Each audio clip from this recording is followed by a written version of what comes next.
The stars had never known such peace. For 2,000 years, the Galactic Council had governed with wisdom and fairness. Wars were memories. Conflicts were solved with words, not weapons. The galaxy had learned to live together. Humanity had been part of this peace for nearly 1,800 years. When Earth first reached the stars and met the Council, humans were rough and aggressive. They carried weapons everywhere. They spoke of enemies and defense. The older species had worried about these newcomers. But humans surprised everyone. They listened, they learned, they changed. Over centuries, humanity became the Council's most peaceful members. Human scientists cured diseases that had plagued alien worlds for millennia. Human artists created music that made even the stone-cold Vrex weep. Human philosophers taught courses on ethics and compassion at every major university across the galaxy. Earth was beautiful now. The old scars of pollution and war had healed. Cities gleamed with silver towers surrounded by green forests. The oceans were clean and full of life. 47 human colony worlds dotted the galaxy, each one a paradise of learning and culture. The human military had become a joke, really. Their ancient warships sat in museums where school children took field trips. The great generals were now historians who gave lectures. The last human conflict had been a border dispute with the Peltharis, solved over dinner and wine. Young soldiers trained not for war, but for rescue operations and disaster relief. Ambassador Chen Wei stood before the Council every month, his silver hair and kind eyes making him look like everyone's favorite grandfather. He spoke of human achievements in medicine and art. He proposed treaties and trade agreements. Other species had begun calling humans the gentle giants because they were tall and strong, but wouldn't hurt anyone. The younger species especially loved humans. They thought humans had always been this way. They didn't study human history much. Why would they? The past was violent and ugly. The present was beautiful. Then the Kreeth Dominion rebelled. The Kreeth were a warrior species from the outer reaches. They had joined the Council only 300 years ago and never really fit in. They valued strength over wisdom, conquest over cooperation.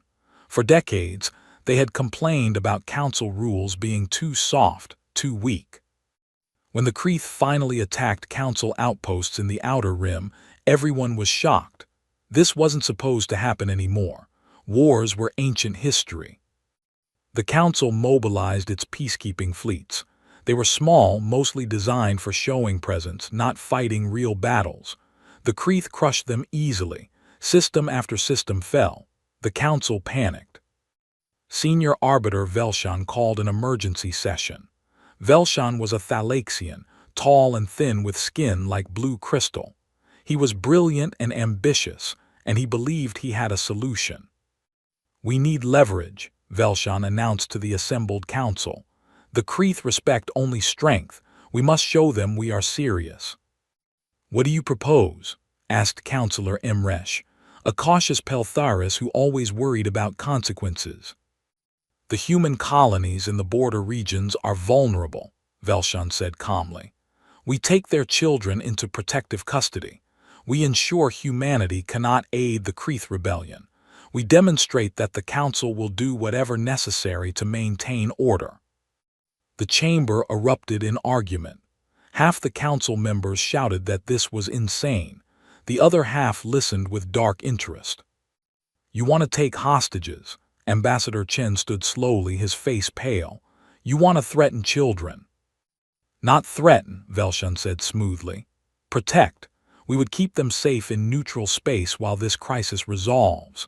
Humanity is powerful, Ambassador. Your 47 worlds, your resources, your influence. We cannot risk you supporting the rebels. This ensures your cooperation." "We would never support the Kreeth." Chen's voice rose, anger breaking through his usual calm. "Then you have nothing to fear from our proposal," Velshan replied. "The vote will proceed." The vote was close, 12 in favor, 3 against, 4 abstentions. It passed. Ambassador Chen looked around the chamber at faces he had called friends for 30 years. Some wouldn't meet his eyes. Others looked apologetic but said nothing. "This is a mistake," Chen said quietly. "Please reconsider." "The decision is made," Velshan announced. "The operation will commence immediately." The raids happened within hours. Council ships jumped into orbit above human colony worlds in the border regions. They landed troops in the middle of the night. They went to schools and homes and parks. They took children between the ages of 5 and 15. They were efficient and quick. Parents screamed and cried and begged. Human colonial security forces were ordered to stand down by their own governments, following directives from Earth. Not a single shot was fired in resistance. 200,000 children were loaded onto transport ships. They cried for their parents. They asked why this was happening. The council soldiers gave them blankets and food and told them everything would be fine. The children were taken to a massive space station called the Cradle, positioned in neutral space far from any inhabited system. The station was a fortress, designed to be impregnable. Weapons platforms surrounded it. Shield generators could withstand a supernova. The Council stationed 50 ships there as permanent guards. The galaxy watched and waited for humanity's response. Earth was silent for 3 days. Then Ambassador Chen appeared before the Council again. He looked older somehow, his shoulders bent. His voice was tired. "The human government requests the immediate return of our children," he said. "We will comply with any reasonable verification measures. We will accept observers on our worlds. We will open our communication networks for inspection. Please, just give us back our children." It was humiliating. The mighty humans begging like children themselves. Velshan smiled. "Your compliance is noted and appreciated, Ambassador. The children will be returned when the Kreeth crisis is resolved. Until then, they remain in our protective custody." "How long?" Chen asked. "As long as necessary." News feeds across the galaxy showed the human response. On Earth and the colony worlds, parents gathered in parks and public squares. They wept. They held vigils. They prayed to whatever gods they believed in. But they didn't riot. They didn't rebel. They didn't mobilize for war. Human trade ships continued their routes. Human scientists kept working on council projects. Human teachers still taught alien students. Everything continued normally, except for the sadness that seemed to hang over every human world. The council congratulated itself. Velshan gave speeches about difficult decisions and the burdens of leadership. He talked about the new era where the council would be stronger, more decisive, more willing to do what was necessary. Other species watched the humans carefully. They seemed so broken, so defeated. What no one noticed was the silence itself. Humans had always been talkative, social, eager to chat with alien friends and colleagues. Now they were quiet, polite but distant. What no one noticed were the human civilian ships that started taking odd routes through space, claiming engine troubles or navigation errors. What no one noticed were the ancient human data archives being accessed millions of times, particularly the military history sections that no one had looked at in centuries. What no one noticed were the deep space monitoring stations going offline one by one around human space, their signals failing for reasons attributed to solar storms. What no one understood was that humans hadn't forgotten who they used to be. They had just hoped they would never need to remember. 2 weeks passed. The galaxy began to relax. The Kreeth rebellion was stalling. Without new supplies or allies, their advance had stopped. Council military forces, though small, were slowly regrouping. Senior Arbiter Velshan held daily briefings where he pointed to maps showing stabilized front lines. He smiled more now. "You see," he told the Council, "decisive action works. The humans are pacified. The Kreeth see they have no support coming. Soon this will all be over, and we will have established important precedents about Council authority." The human children on the cradle were settling into a routine. Council staff had set up schools and recreation areas. The children were scared and homesick, but they were being fed and housed. Medical staff checked on them daily. No one was being harmed exactly, just held. Ambassador Chen continued attending council sessions. He looked tired all the time now. His speeches were brief. He made requests for updates about the children's welfare. He asked again and again for their release. Each time, Velshan gave the same answer: when the crisis ends. Human cooperation was complete. Earth had opened its communication networks to council monitoring. Human ships submitted to searches without complaint. Human colony governors sent regular reports proving they weren't aiding the Kreeth in any way. It was almost boring how obedient humans had become. Council intelligence officers filed their daily reports. No unusual activity in human space, they wrote over and over. No military mobilization detected. Trade patterns normal. Communications normal. Human government continues full cooperation. Velshan showed these reports to skeptical council members. You see, they're rational beings. They understand the situation. They know resistance would only endanger their children. But there was one person who wasn't satisfied. Tertial was a junior analyst in the council archives, a young Kelthian with green scales and large, curious eyes. Her job was boring, usually. She cataloged old records and maintained databases. No one paid much attention to her. But Tertial had noticed something odd. The human data archives were seeing unusual access patterns. Normally, those old Earth files got maybe a few dozen requests per month, mostly from historians. In the past 2 weeks, they had received millions of requests. She dug deeper. The requests were coming from addresses all over human space, but they had patterns. They were focused on specific time periods, Earth's 21st through 23rd centuries, the violent years before humans became peaceful. Tertial started reading those files herself. What she found terrified her. Humans hadn't evolved to be peaceful. They had evolved to be the deadliest predators on their planet. Earth was a nightmare world where everything tried to kill everything else. Humans had climbed to the top through intelligence and ruthless aggression. Their early history was nothing but war. They fought over land, resources, religions, philosophies, and sometimes just because they didn't like each other. They invented weapons of horrible creativity: guns, bombs, missiles, chemical weapons, biological weapons. Then they invented nuclear weapons and nearly destroyed themselves. 3 billion humans died in the unification wars that finally brought Earth under one government. The planet was scarred with radioactive craters. Entire regions were uninhabitable for centuries. After that, humans had chosen peace. Not because they were naturally peaceful, but because they had scared themselves. They had looked into the abyss of their own destructive capability and decided to step back from the edge. They had spent 1,000 years becoming the gentle beings the galaxy knew, but the capacity for violence hadn't disappeared. It had just been locked away.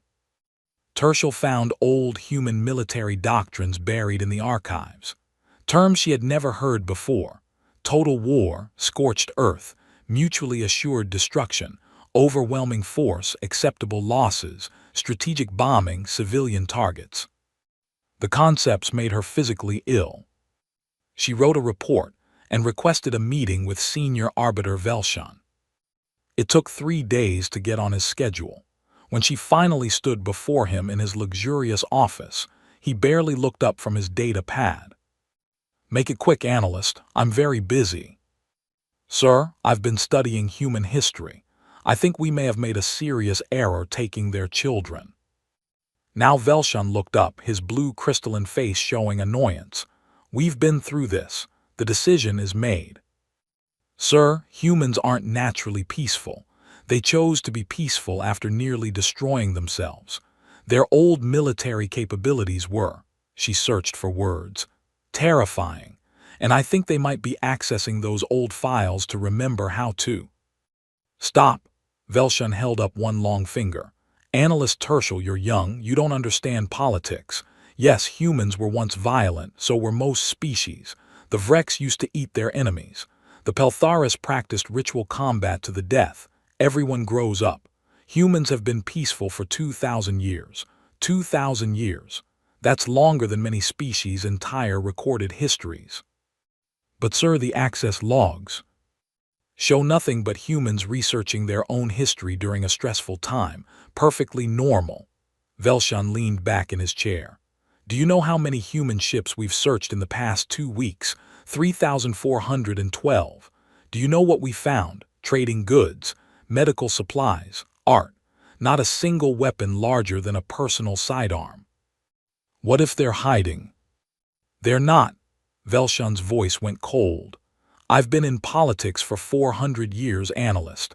I know when a species is preparing for war.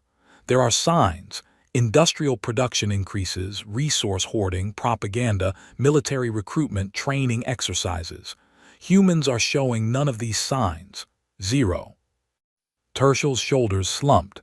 I just think we should be careful. Your concern is noted and dismissed. Return to your duties. She left his office feeling sick but didn't know what else to do. She was just a junior analyst. Who would listen to her? Meanwhile, in human space, things continued normally. Too normally. A Peltharis merchant named Kresh had been trading with humans for 60 years. He had human friends on a dozen colony worlds. They would message him regularly, chatting about family and business and silly jokes. The messages had stopped. Not completely. His human contacts still replied when he sent messages, but the replies were short, polite, distant, like talking to strangers. Kresh mentioned this to other traders. They had noticed the same thing. Humans had gone quiet. Deep space monitoring stations continued failing around human territory. The council sent repair crews, but the stations were old and in remote locations. It would take months to fix them all. Not urgent anyway. Everything seemed peaceful. Human civilian ships continued taking odd routes. When questioned, they always had reasonable explanations. Engine trouble, navigation computer glitches, avoiding an ion storm. Each excuse made sense individually. No one looked at the pattern. 3 weeks after the children were taken, Ambassador Chen requested a special session of the council. Everyone attended. This was unusual enough to be interesting. Chen walked to the center of the chamber. He looked different, straighter. His tired appearance was gone. His eyes were clear and hard. I come before you one final time to request the return of our children, he said. His voice was steady, without pleading. You have had 3 weeks to see that humanity poses no threat to the council. We have cooperated fully. We have submitted to every demand. Now return our children. Velshun looked bored. Ambassador, we've had this conversation. I am giving you 24 hours, Chen interrupted. Return every child, unharmed, to their families within 24 hours. The chamber went silent. That was not how you spoke to the council. Velshun's crystalline face flushed darker blue, his species' sign of anger. You're giving us an ultimatum, you. Yes, Chen's voice didn't waver. Velshun laughed. Other council members joined in. The idea of humans making demands was absurd. And if we refuse? Velshun asked, still chuckling. Ambassador Chen reached up and slowly removed his diplomatic insignia, the silver pin that marked him as Earth's representative. He held it for a moment, then let it drop to the floor. It clinked loudly in the quiet chamber. Then may history forgive us for what we're about to do, Chen said softly. You don't remember what we were. You forgot that we chose peace, which means we can unchoose it. You thought our gentleness was weakness. You thought our patience was inability. He looked around the chamber, meeting every council member's eyes. You took our children, and you did it because you thought we were harmless. You're about to learn the most expensive lesson in galactic history. Are you threatening us? Velshan stood, his voice rising. You dare threaten the Galactic Council? No, Chen said. I'm done threatening, I'm making a promise. 24 hours, return our children, or we will come get them. And we will go through anyone who stands in our way. He turned and walked out of the chamber. Behind him, the council members looked at each other.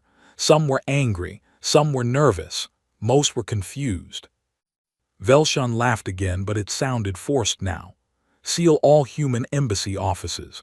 I want Chen detained for questioning. But when security forces reached the human embassy, it was empty. Every human staff member was gone. The building was cleaned out. On the ambassador's desk, they found one thing, a data chip. When they played it, they saw Ambassador Chen's face. You have 24 hours, he repeated. We're coming for our children. Get out of the way or be moved. The message ended. Velshan ordered increased security at the cradle. He mobilized additional fleets. He sent messages to human space demanding explanations. No one answered. In the deep dark between stars, in places no one was watching anymore because the monitoring stations were down, shapes began to move. Big shapes, thousands of them. Humanity was done asking. Now they were coming. 24 hours passed in tense silence. The Galactic Council waited. Some members argued they should negotiate. Others insisted humanity was bluffing. Velshan refused to budge. We cannot show weakness, he declared. If we surrender to human demands, every species will think they can threaten the Council. The children stay where they are. When the deadline expired, nothing happened for exactly 6 minutes. Then every Council military installation, within 50 light-years of human space, vanished. Not destroyed slowly, not damaged, vanished, deleted from existence in flashes of white light. The orbital defense platform above Kalthara Prime exploded. The military shipyard at Tarsus Station disintegrated. The listening post in the Vega cluster went silent mid-transmission. Base after base, station after station, all within seconds of each other. Council military commanders stared at their displays in horror. 53 installations, gone just like that. And they hadn't seen the attacks coming. Velshan stood in the Council's military command center, his crystalline face pale. What happened? What hit us? The military coordinator, a 4-armed Krellian named Voss, worked frantically at multiple screens. I don't know, sir. We didn't detect any weapons fire, any ships, anything. The bases just exploded. That's impossible. I'm showing you what happened. Voss pulled up recordings from the few installations that had managed to transmit before dying. The videos showed the same thing. Civilian-marked ships suddenly lighting up with weapons that shouldn't exist, firing munitions that moved faster than sensors could track. One video showed a human cargo freighter. In the recording, panels along its hull suddenly slid open. Missile pods emerged and fired in a single salvo. The missiles moved like nothing Voss had ever seen, impossible acceleration, and the military station they targeted simply ceased to exist. The freighter's hull shimmered, and suddenly it looked completely different, bristling with weapons and armor. Disguised warships, Voss whispered. They've been moving through our space for weeks. We searched them and found nothing because they hid their weapons somehow. How many? Velshan asked. Unknown, but if the civilian traffic patterns are any indication, Voss calculated quickly, hundreds, maybe thousands. The command center's main display lit up with incoming messages. Reports flooded in from across Council space. Human ships were attacking everywhere, not the ships they knew about. New ships, big ships, ships that looked like they were built with technology decades more advanced than anything the Council had. Where had they come from? Velshan's hands shook as he read the reports. The answer was obvious now. Those engine troubles that human ships reported, they were mapping Council defenses. Those odd routes through space, they were avoiding detection while moving into position. those failed monitoring stations around human space. Humanity had deliberately blinded the Council. And they had been building warships. Somewhere in deep space, in hidden shipyards the Council never found, humanity had been preparing. "Mobilize everything," Velshan ordered. "Send every available ship to defensive positions. Recall all fleets from the Kreeth front." "Sir, that will leave the Kreeth unchecked." "Do it," Velshan screamed. Messages went out across Council space. Every ship, every soldier, every defensive position went on highest alert. But it was already too late. 7 Council fleets had been stationed in defensive positions across the inner territories. They were good fleets, well-trained, experienced from peacekeeping operations. 3,000 ships total. In the first 6 hours of fighting, 5 of those fleets were destroyed. Not defeated, destroyed. 1 fleet managed to retreat in chaos. 1 fleet surrendered immediately when they saw what happened to the others. The casualty reports were impossible. Thousands of ships gone, tens of thousands of personnel, and human losses. 47 personnel, not ships, personnel, killed during boarding actions. The galaxy watched in shock as the humans they thought they knew transformed into something from nightmares. Humanity sent a broadcast on every communication channel. It was a human woman, dressed in a military uniform that looked ancient and modern at the same time. Her face was hard and cold. "We are the Human Defense Fleet," she said. Her voice was calm, which made it more terrifying. 3 weeks ago, the Galactic Council seized 200,000 of our children. We asked nicely for their return. We begged. We pleaded. We were refused." She leaned forward slightly. "We tried to be better than what we were. We spent 2,000 years learning peace, building culture, helping others. We wanted to believe the universe was safe for our children. You proved us wrong." The screen behind her lit up with images, battle plans, ship designs, station layouts, detailed information about every Council military installation in the galaxy. "This information shows you that we have been planning this operation for 3 weeks. Every defensive position you have, every ship you can field, every weapon you possess. We know about them.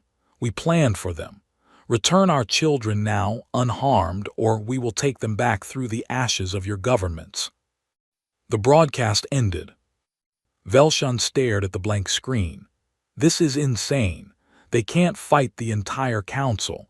We have thousands of ships, millions of personnel across hundreds of worlds." "Sir," Voss said quietly, "we had those things past tense." The Council convened an emergency session. Half the members wanted immediate surrender. They should give back the children, apologize, beg for mercy. The other half, led by Velshan, refused. "If we surrender to this aggression, the Council is finished," Velshan argued. "We are the lawful government of this galaxy. We cannot bow to terrorist demands." "They're not terrorists, they're parents," shouted Councillor Emresh. "Parents whose children we took. I voted against this madness from the beginning." "The vote was legal and proper." "Legal? We kidnapped 200,000 children." The argument raged for hours. Finally, Velshan played his final card. "We still have the children, they want them back. Fine, let them come. We'll make the cradle our line in the sand. We'll gather every available ship there. Let's see how brave humans are when their children are in the crossfire." It was a terrible plan. Some Council members said so loudly, but Velshan had enough support to make it happen. Orders went out. Every Council ship that could move was directed to the cradle. 300 ships had been stationed there already. Now they sent everything else that wasn't destroyed or surrendered. In 2 days, 1,200 ships assembled around the fortress station. It was the largest concentration of military force the galaxy had seen in 2,000 years. Admiral Kresh commanded the defense. He was a Vrex, massive and armored, a veteran of the old wars before the peace. He believed in duty and honor and following orders.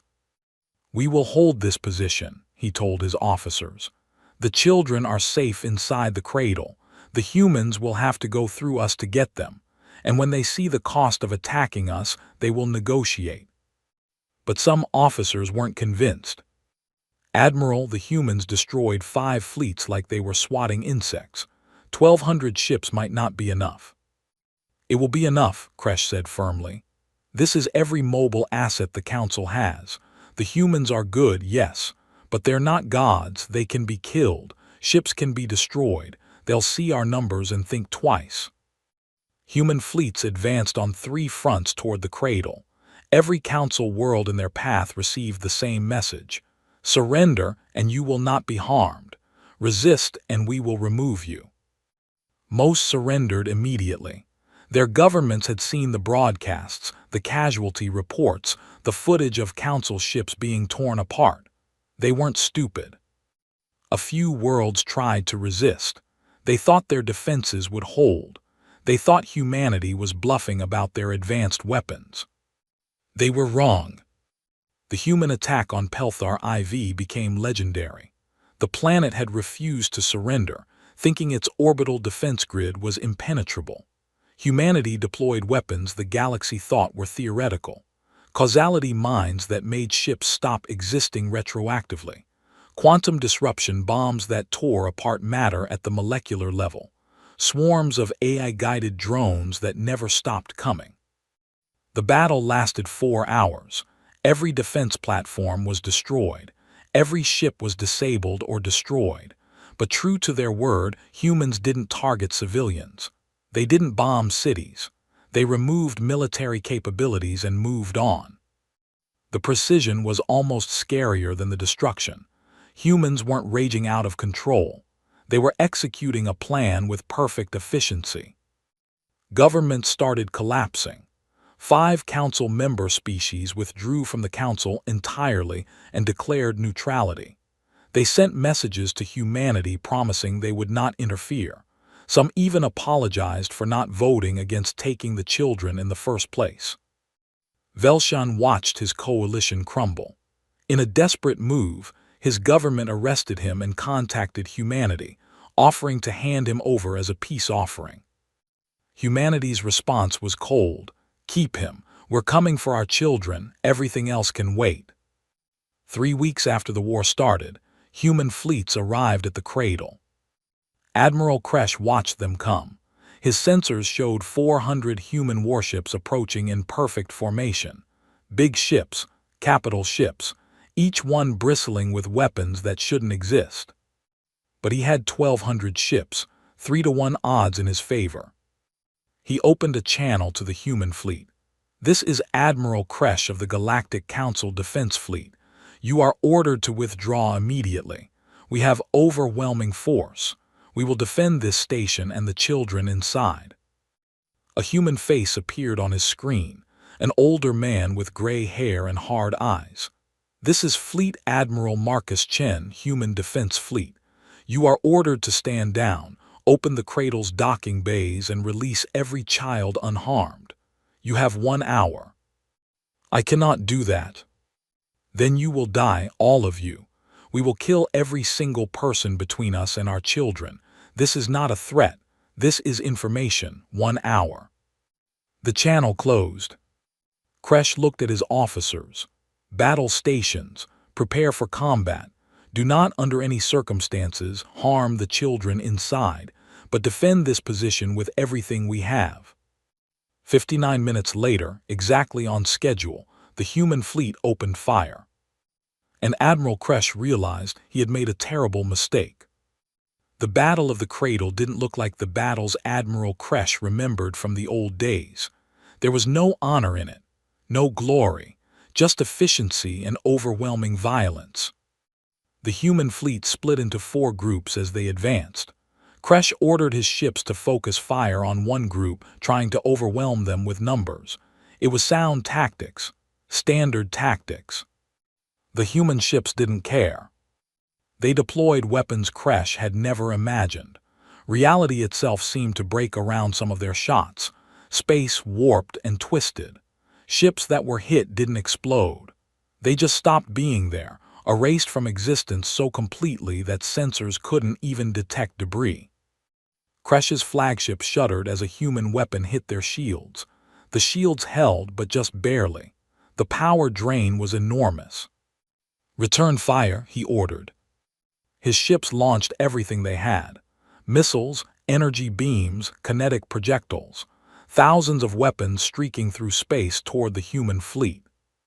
The humans deployed countermeasures Kresh had never seen: swarms of tiny drones that intercepted missiles mid-flight, energy fields that bent laser fire away harmlessly, point defense so accurate that kinetic rounds were destroyed before they could hit.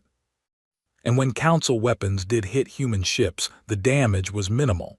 Their armor was too strong, their shields too powerful. "How is this possible?" one of Kresh's officers whispered. "Where did they get this technology?" Kresh understood now, too late. Humanity hadn't been building weapons for 3 weeks. They had been building them for years, maybe decades, hidden away in deep space, in systems no one explored. They had been preparing for this while pretending to be peaceful. They had never forgotten how to be warriors. They just hid it very, very well. The battle raged for 2 hours. Kresh watched helplessly as his ships died. The human fleet moved through his formations like knives through paper.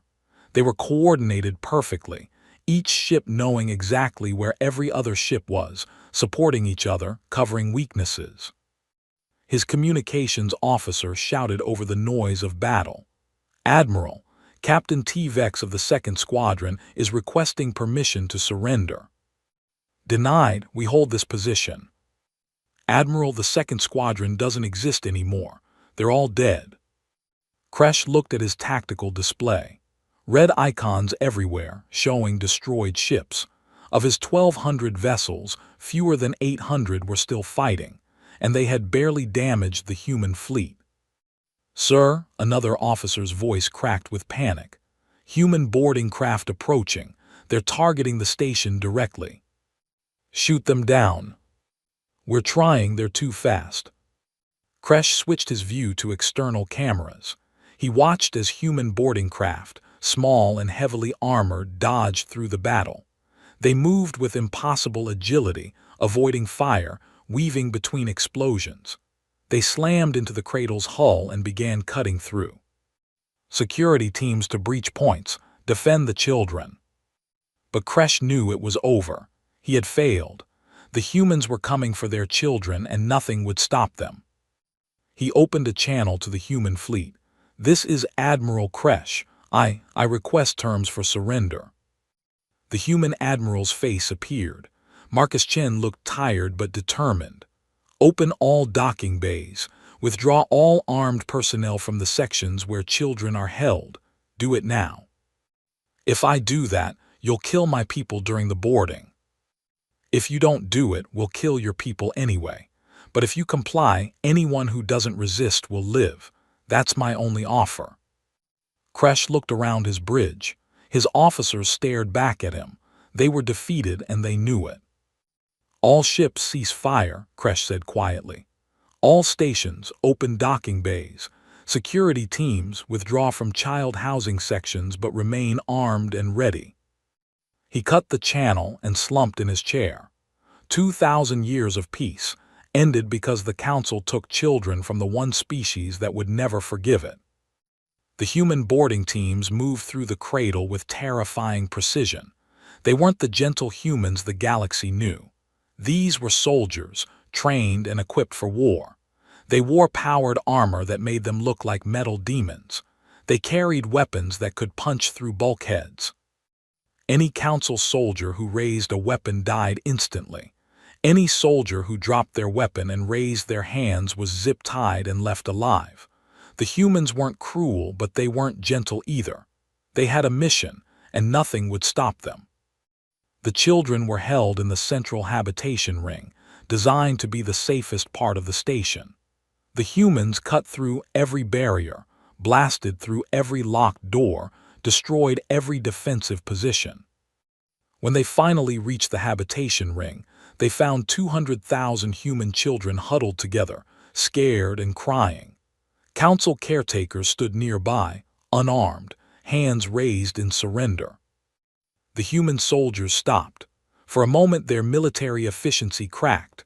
One soldier, a woman whose armor had her name stenciled Martinez, pulled off her helmet. She was crying. "It's okay," she said to the nearest children, her voice breaking. "We're here, you're safe, we're taking you home." The children stared for a moment, then rushed forward. They grabbed onto the soldiers, sobbing, asking for their parents. The soldiers held them, these warriors who had just killed their way through a space station, now cradling children and promising everything would be okay. More human ships docked with the cradle. Medical teams rushed in to check each child. They scanned for injuries, for signs of abuse, for any harm. Most children were physically fine. Scared, traumatized, but unhurt. 17 children had been harmed during captivity. Nothing severe, mostly accidents or rough handling. But 17 was 17 too many.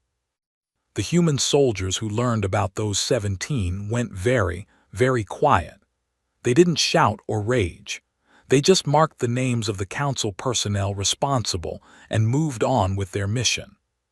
But everyone could feel the temperature drop when those soldiers passed by.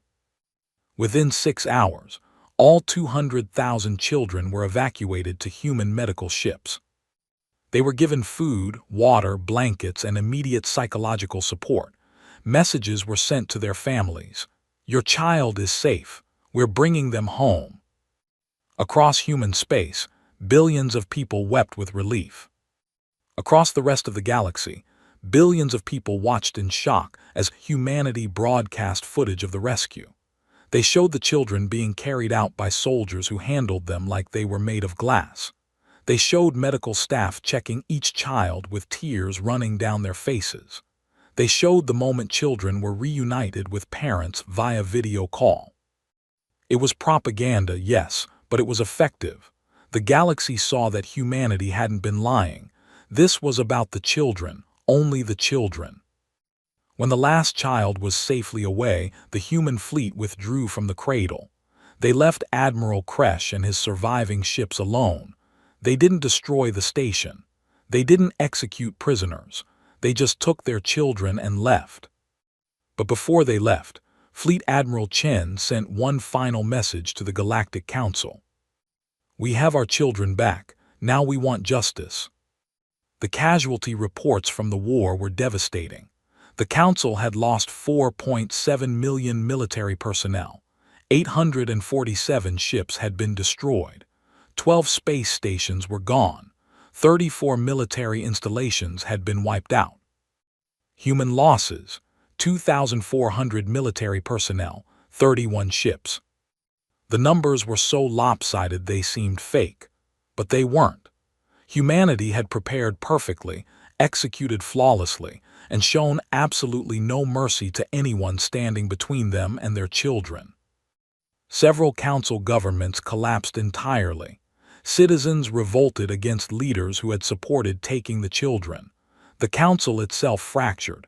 Some species wanted to keep fighting. Most wanted peace at any price. Velshan, the senior arbiter who had proposed taking the children, was found hiding in a bunker on his homeworld.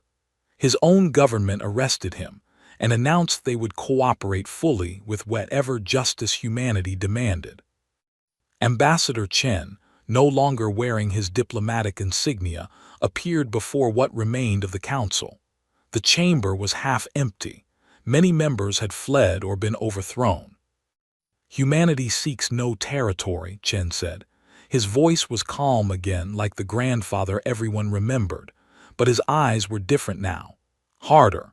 "We seek no reparations for damage to our ships or personnel. We don't want your money or your resources." The council members waited nervously. "We want accountability. Every council member who voted to take our children will face trial. Every military officer who participated in the seizure will face trial. Every person who harmed a child while they were captive will face trial." "What kind of trial?" asked Councillor Emresh, one of the few who had voted against the seizure. Fair ones, public ones, with evidence and testimony and the right to defense. We're not monsters, Chen said, but there will be justice, and there will be consequences. The trials took 6 months. They were held on a neutral station under human security. Every session was broadcast across the galaxy. Evidence was presented. Witnesses testified. The accused were allowed to speak in their defense. Velshan's trial was the longest. He argued that he had been acting for the good of the council, that taking the children was a legitimate security measure, that humanity's response was disproportionate and criminal. The human judge, a former peacekeeper who had spent decades doing humanitarian work, listened to everything. Then she delivered the verdict. You took children, not soldiers, not criminals, children. You took them to use as leverage against their parents. That is not security policy. That is terrorism, and humanity will never forget it. Velshan and 6 other senior officials were sentenced to life imprisonment on a human penal colony, not a torture facility, just a secure prison where they would spend the rest of their lives, comfortable enough to not be cruel, but they would never be free. Lesser officials received shorter sentences or fines. Soldiers who had just followed orders were mostly released with time served. The council caretakers who had actually looked after the children on the cradle, they were released with no charges. Several human families even sent them thank you messages for keeping the children safe. Humanity was angry, yes, but they were also fair. When the trials ended, Ambassador Chen addressed the galaxy one final time. The Galactic Council is dissolved. It failed in its most basic duty, protecting the innocent. A new governing body will be formed, with new rules and new safeguards. Humanity will hold a permanent seat with veto power over any military action. Some species protested. Humanity was imposing its will through force. Chen's response was simple. Yes, we are, because we can, because we must, because we will never again allow anyone to threaten our children. If you don't like it, you're welcome to try removing us. No one tried. The galaxy had learned its lesson. 1 year after the war ended, Earth looked the same as it always had. Beautiful cities surrounded by green forests, clean oceans full of life, children playing in parks, artists creating, scientists researching. But the galaxy knew that things had changed forever. The human children who had been taken were home with their families. The younger ones were recovering well with therapy and support. The older ones, the teenagers who remembered everything clearly, were different now. Quieter, more serious. They had learned lessons about the universe that no child should have to learn. Some of them, when they turned 18, enlisted in the Human Defense Fleet. They said they wanted to make sure nothing like that ever happened to anyone else. Their parents supported them, though it broke their hearts to watch their children become soldiers. The Human Defense Fleet itself was no longer hidden. The ships that had destroyed Council forces now patrolled human space openly. They were massive, powerful, and numerous. Humanity had revealed that they had been building them for 40 years, ever since a strategic planning committee decided that relying entirely on Council protection was foolish. Trust but verify, one human admiral explained to a journalist. We wanted peace. We chose peace, but we're not stupid. We made sure we could defend ourselves if peace failed. The hidden shipyards where the fleet had been built were opened for inspections. Alien observers were amazed by the scale. Dozens of massive facilities scattered through deep space, each one capable of producing warships. The construction had been done in secret, with materials slowly diverted over decades, workers sworn to secrecy. It was the biggest intelligence failure in galactic history. The Council had been watching humanity constantly and never noticed. How did we miss this? One former Council intelligence officer asked during a public inquiry. The human response was simple. You saw what you expected to see. Peaceful humans doing peaceful things. You never looked deeper because you never thought you needed to. The new Galactic Assembly, replacing the old Council, had very different rules. Every species had a voice, but military actions required unanimous approval from a security committee. Humanity held one of the permanent seats. So did 4 other species known for their wisdom and restraint. Any proposal to use military force had to pass all 5 security committee members. Humanity had promised to use their veto rarely, only for actions they considered truly dangerous. In the first year, they vetoed 3 proposals. Each time, they explained their reasoning publicly. Each time, other species looked at the proposals and realized humanity was probably right. The galaxy was learning to trust human judgment, though that trust came from fear as much as respect. Human colonies continued to thrive. The border worlds where children had been taken received extra support. Counseling centers, new schools, economic development. Humanity poured resources into healing those communities. A memorial was built on Earth in Geneva, the old capital where humanity had first unified.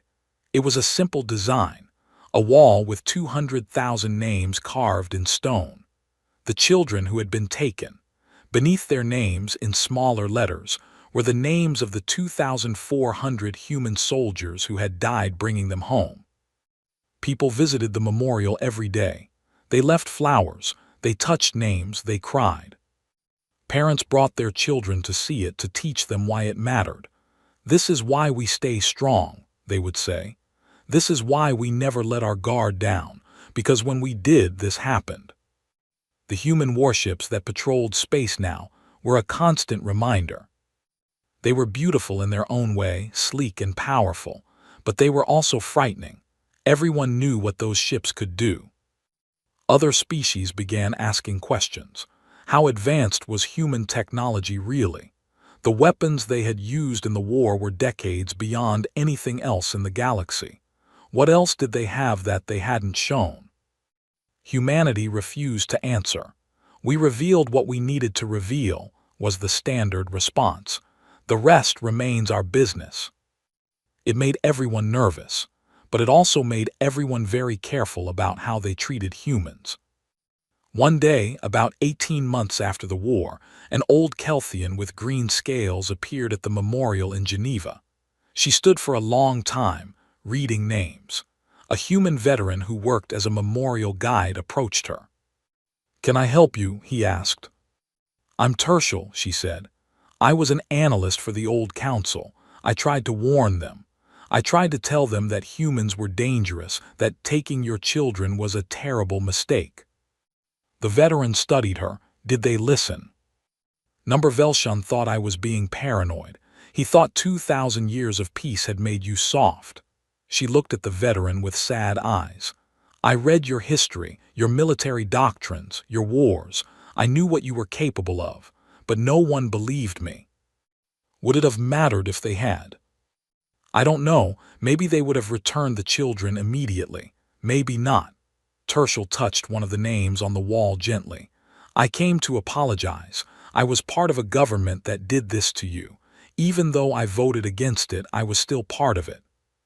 The veteran was quiet for a moment. "What happened to you after the council fell?"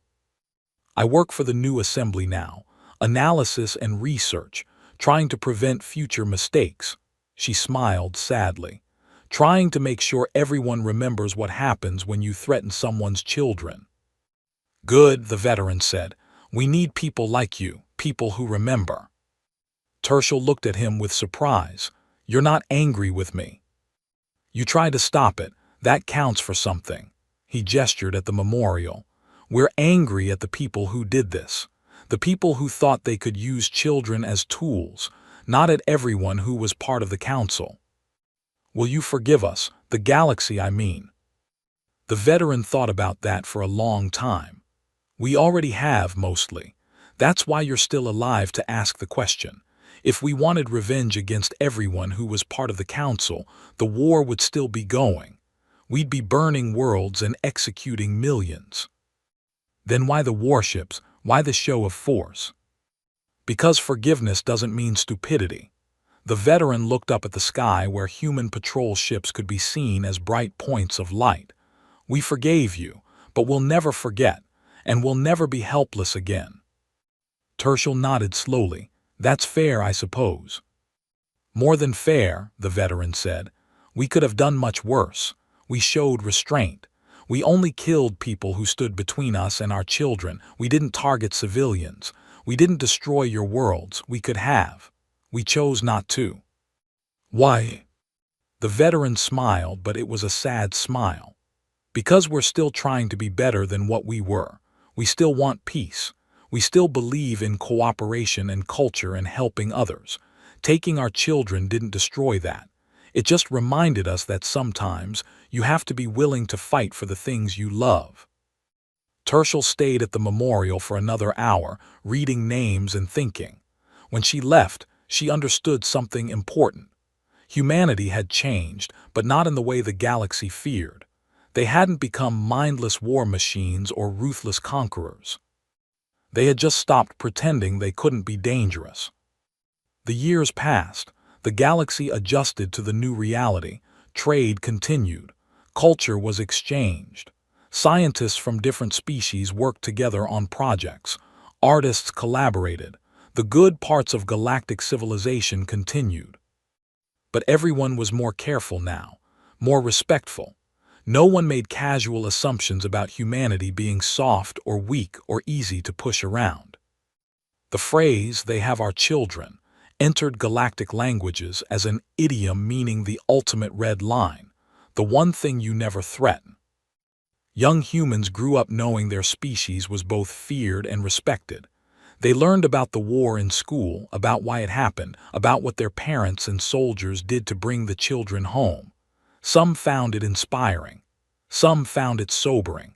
All of them understood the lesson. Peace is precious, but defending your family is sacred. 20 years after the war, a human explorer ship discovered a new species at the edge of the galaxy. They were called the Neithral, and they were aggressive and territorial. Their first response to meeting humans was to attack the explorer ship. The human ship defended itself and retreated. Then it reported to the human defense fleet. The galaxy held its breath. Would humanity overreact? Would this small incident trigger another war? Instead, humanity sent diplomats backed by a small military escort. They explained to the Neithral that attacking was unacceptable but understandable given the surprise of first contact. They offered to start over, to establish proper diplomatic relations, to share technology and culture. The Neithral, seeing the power of the human escort ships, agreed. The galaxy relaxed. Humanity was still humanity, still preferring peace, still willing to talk first. But everyone noticed that the small military escort was actually a battle group capable of destroying a planet. Humanity was taking no chances. On Earth, the memorial in Geneva continued to receive visitors every day.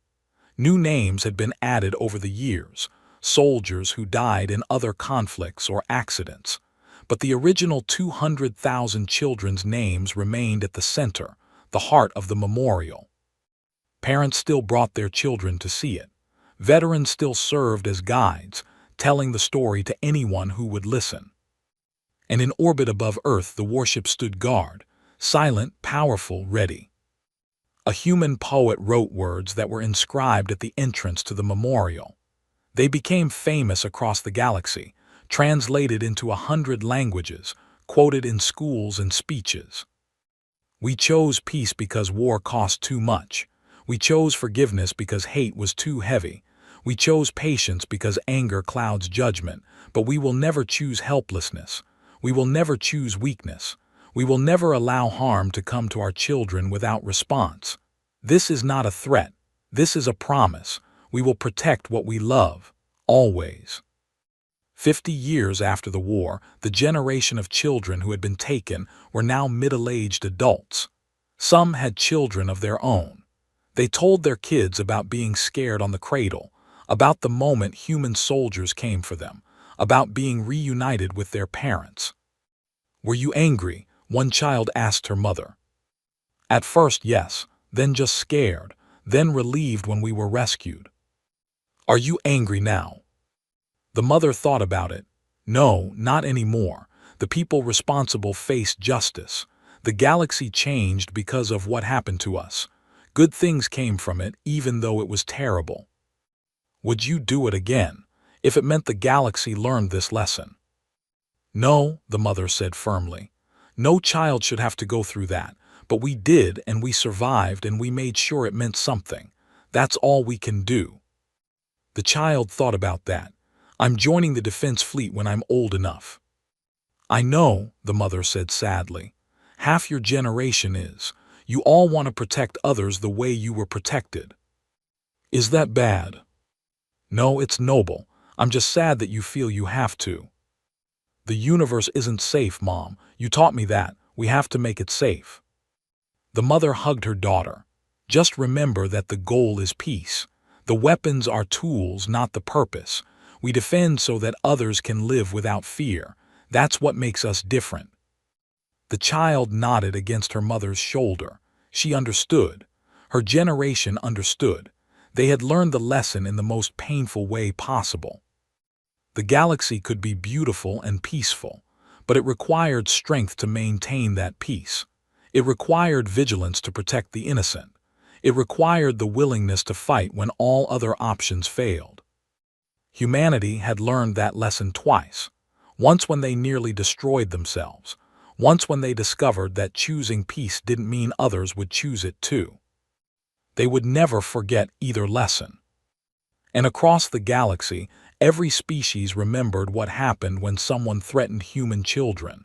They remembered the speed of the response, the fury of the attack, the precision of the justice that followed. They remembered, and they were careful. The memorial on Earth bore witness to it all. 200,000 names and 2,400 names, carved in stone, eternal reminders of the price of peace and the cost of its violation. Visitors to the memorial often saw the same thing, humans standing quietly reading names, touching the wall, sometimes crying, sometimes just standing.